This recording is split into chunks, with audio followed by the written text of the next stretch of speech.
నేను దండా సత్యనారాయణ, మా రాయసపురం గ్రామ పంచాయతీ మాది, నేలకొండపల్లి మండలం, ఖమ్మం జిల్లా. మా నియోజకవర్గం పాలేరు నియోజకవర్గం. మా ఎమ్మెల్యే గారు పొంగులేటి శ్రీనివాసరెడ్డి గారు ప్రస్తుతం మినిస్టర్గా చేస్తున్నారు, రెవెన్యూ మినిస్టర్గా. ఎంపీ గారు రఘురామరెడ్డి గారు. తర్వాత ఇంతకుముందు రేణుకా చౌదరి గారు ఇక్కడ పనిచేశారు.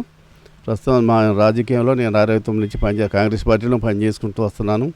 గ్రామ పంచాయతీ వైస్ సర్పంచ్ చేశాను. సొసైటీ ప్రెసిడెంట్గా 8 సంవత్సరాలు పనిచేశాను. మండల కాంగ్రెస్ అధ్యక్షుడిగా ఒక 16 సంవత్సరాలు పనిచేశాను. జక్కన్ సీతారామయ్య గారు ఉన్నప్పుడు జిల్లా కాంగ్రెస్లో కూడా నేను ఒక 10 సంవత్సరాలు పనిచేశాను. తర్వాత ప్రస్తుతం ఇప్పుడు పార్టీలోనే కొనసాగుతూ ఉన్నాను ఈనాటి వరకు కూడా.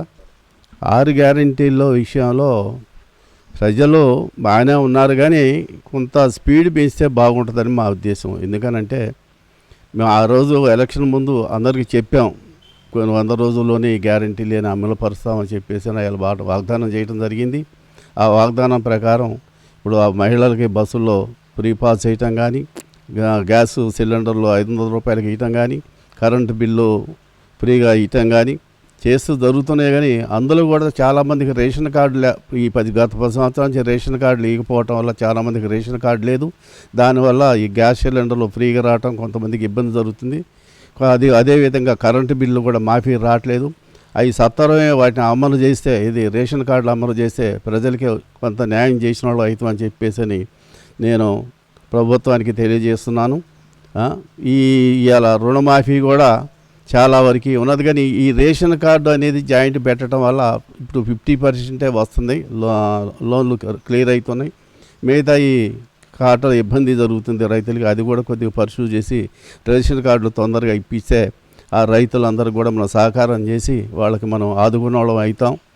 కాబట్టి ఈ విషయాలన్నీ కూడా మీరు దృష్టిలో పెట్టుకొని ఈ కార్యక్రమాలు కూడా ముందుకు తీసుకుపోతే ప్రజలంతా హ్యాపీగా ఉన్నారు, ప్రజలు చాలా సంతోషిస్తున్నారు. ఎస్సీ వర్గీకరణ సుప్రీంకోర్టు ఇచ్చిన జడ్జిమెంట్ కాబట్టి దానికి కూడా మేము స్పందిస్తున్నాం. అది బాగానే ఉన్నది, కానీ దాని ఇంప్లిమెంట్లో సరైన పందాలో చేస్తే బాగానే ఉంటుంది. దాన్ని వక్ర మార్గంలో తీసుకెళ్తే చాలా నష్టం జరుగుతుందని కూడా మా అభిప్రాయం. సరైన పందాలో తీసుకెళ్తే మాకు ఎలాంటి అభ్యంతరం ఏం లేదు. అది కూడా మేము దాన్ని ఆస్వాదిస్తున్నాం. దాన్ని ప్రజలకి మంచి జరగాలని చెప్పి కూడా మేము ఆశిస్తున్నాం. వర్గీకరణ ప్రకారం ఇప్పుడు గవర్నమెంట్ ఏదైతే పాలసీ తీసుకుందో ఆ పాలసీ ప్రకారం వాళ్ళకి న్యాయం జరుగుతుందని కూడా మేము ఆశిస్తున్నాం. ఈ రిజర్వేషన్ దీంట్లో ఇప్పుడు యువతలో ఇప్పుడు గ్రూప్ 1 ఉన్నాయి, గ్రూప్ 2 ఉన్నాయి, గ్రూప్ 2 ఇవన్నీ కూడా అనౌన్స్ చేశారు కదా. వీటన్ని ఇప్పుడు టీచర్స్ కానీ గ్రామాల్లో స్కూళ్ళల్లో వాటిలో టీచర్స్ అందరికి కూడా వచ్చే పోస్టులు ఉంటాయి. ఇప్పుడు ఎంప్లాయీలు ఏంది డెవలప్మెంట్ అనేది ముందుకు పోవడం కష్టం. గవర్నమెంట్ ఏదన్నా త్రూ ప్రాపర్చర్లు గవర్నమెంట్ ద్వారా ఎంప్లాయీ ద్వారా మనం నడవాలి. కాబట్టి ఈ ఎంప్లాయీస్ని మనం ఎంతవరకు రిక్రూట్మెంట్ చేసుకొని మనం పిల్లలకి సహకరిస్తాము, వాళ్ళందరినీ మనకి ఎంప్లాయ్మెంట్ చూపిస్తామని చెప్పేసి మనం ఎలక్షన్ ముందు వాళ్ళకి ప్రామిస్ చేయడం జరిగింది. ఇది మామూలు 2 లక్షల ఉద్యోగాల రూపాయలు వాళ్ళకి మనం ఇస్తామని చెప్పేసి అన్నాం. అదే మాట ప్రకారం కూడా ఇవాళ ఎంప్లాయ్మెంట్ క్యాలెండర్ని రిలీజ్ చేయడం జరిగింది. ఆ క్యాలెండర్ ప్రకారం అన్నీ కూడా ఇవాళ ఉద్యోగాలు వస్తాయి. ప్రభుత్వం కూడా ఉద్యోగస్తులు ముందుకు తీసుకెళ్తారని చెప్పేసి మేము ఆశిస్తున్నాం. నిరుద్యోగులకు కూడా సంతృప్తి చెందాలనేది కూడా మా ఆశయం. ఇక్కడ మెయిన్ ఏంటంటే గత 10 సంవత్సరాల నుంచి రేషన్ కార్డులు అనేది లేదండి. అది రుణమాఫీ చేస్తున్నారు. చేసిన 1 లక్ష రూపాయల రుణమాఫీ కూడా 4 దఫాలు చేస్తామని కూడా అందులో ఫస్ట్ 25,000 అన్నారు, 50,000 అన్నారు, అదన్నారు.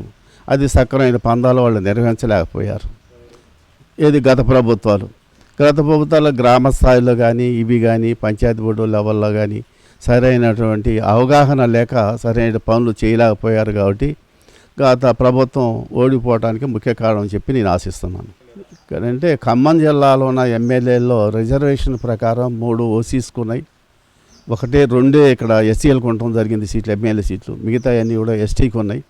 ఆ ఉన్న 2 కూడా ఒక ఎమ్మెల్యే గారికి ఉప ముఖ్యమంత్రి పదవి ఇచ్చడం జరిగింది. ఇక్కడికి 50% వారికి ఇక్కడ న్యాయం చేయడం జరిగింది ఈ జిల్లా పరిధిలో. కాబట్టి దాని గురించి మేము సంతృప్తిగానే ఉన్నాం ఈ జిల్లా వరకు. ఇప్పుడు కంపేర్ చేసుకుంటే గతంలో ఉన్న రాజకీయ పరిస్థితులు ఇప్పుడున్న గ్రామాల్లో పరిస్థితులకి బ్యారీ చేసుకుంటే నాడు పార్టీకి కట్టుబడి పనిచేసాం తప్ప ఈ పార్టీలు మారటం ఇవి మాకు అసలు తెలియవు. ఏదన్నా ఒక పార్టీకి కట్టుబడి పనిచేసాం, ఉండని గవర్నమెంట్ రాని రాకపోని దేనికన్నా పనిచేసాం. ఈ రాజశేఖర రెడ్డి గారు వచ్చిన తర్వాత ప్రజల్లో బాగా రామారావు గారు ఉన్నప్పుడు వచ్చింది, కానీ రాజశేఖర రెడ్డికి వచ్చిన తర్వాత ఇంకా ప్రజల్లో బాగా చైతన్యం పెరిగింది, రాజకీయ చైతన్యం పెరిగింది. ఈ మామూలుగా రుణమాఫీ చేయటం జరిగింది ఆయన టైంలో, ఒకేసారి ఒకే దఫాగా ఇచ్చారు ఆయన. ఇవాళ అదే పద్ధతిని వీళ్ళు అవలంబించకపోతే వీళ్ళు ఆర్థిక పరిస్థితులు వాళ్ళు చేయలేకపోతున్నారని చెప్పేసి కూడా మాకు కొంత అవగాహన ఉన్నది.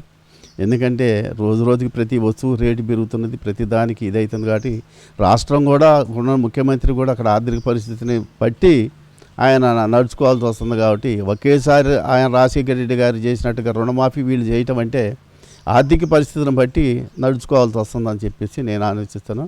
రాజశేఖర రెడ్డి గారి అడ్మినిస్ట్రేషను కావాలంటే చాలా కష్టం. ఎందుకంటే అవాళ రాజకీయ పరిస్థితులు వేరు, ఇవాళ రాజకీయ పరిస్థితి వేరు.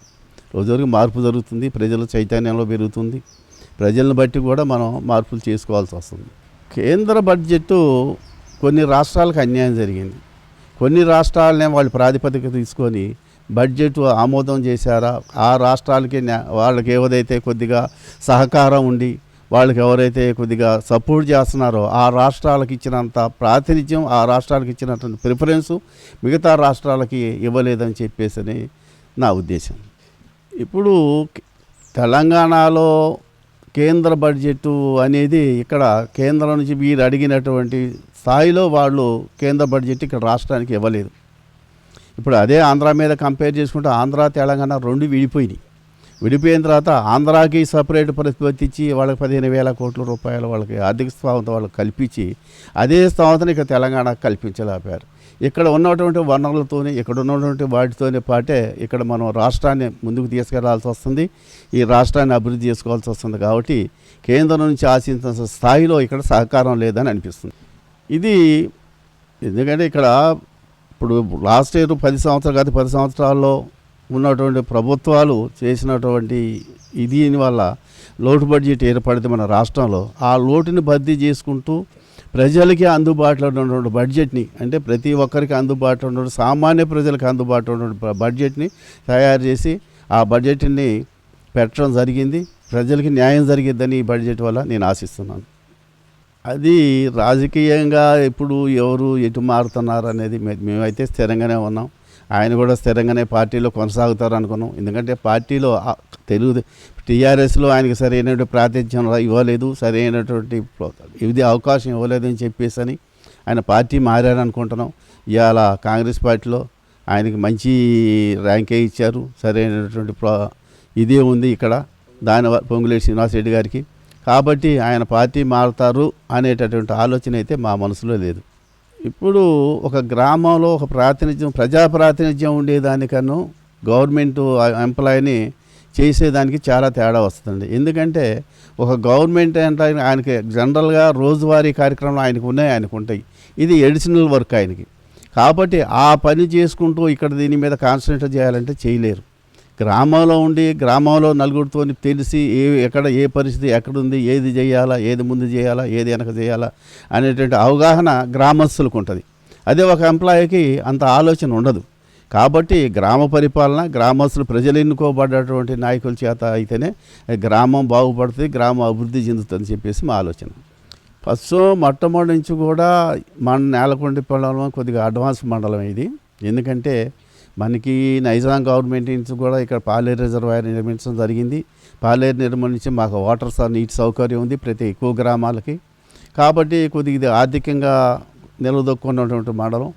అయినా ఈ ఆనాటి నుంచి కూడా మామూలుగా స్థాయిలో ఉన్నటువంటి ప్రజలకు ఇళ్ల స్థలాలు కానీ, ఇళ్ళు కానీ, తర్వాత ఈ నీటి సౌకర్యం కొన్ని మెరకమైన ప్రాంతాలు ఇటు రాజపురం కానీ, మోటాపురం కానీ కొన్ని మెరకలో ఉన్నటువంటి గ్రామాల్లో నీటి ఇబ్బంది జరిగేది ఎండాకాలంలో.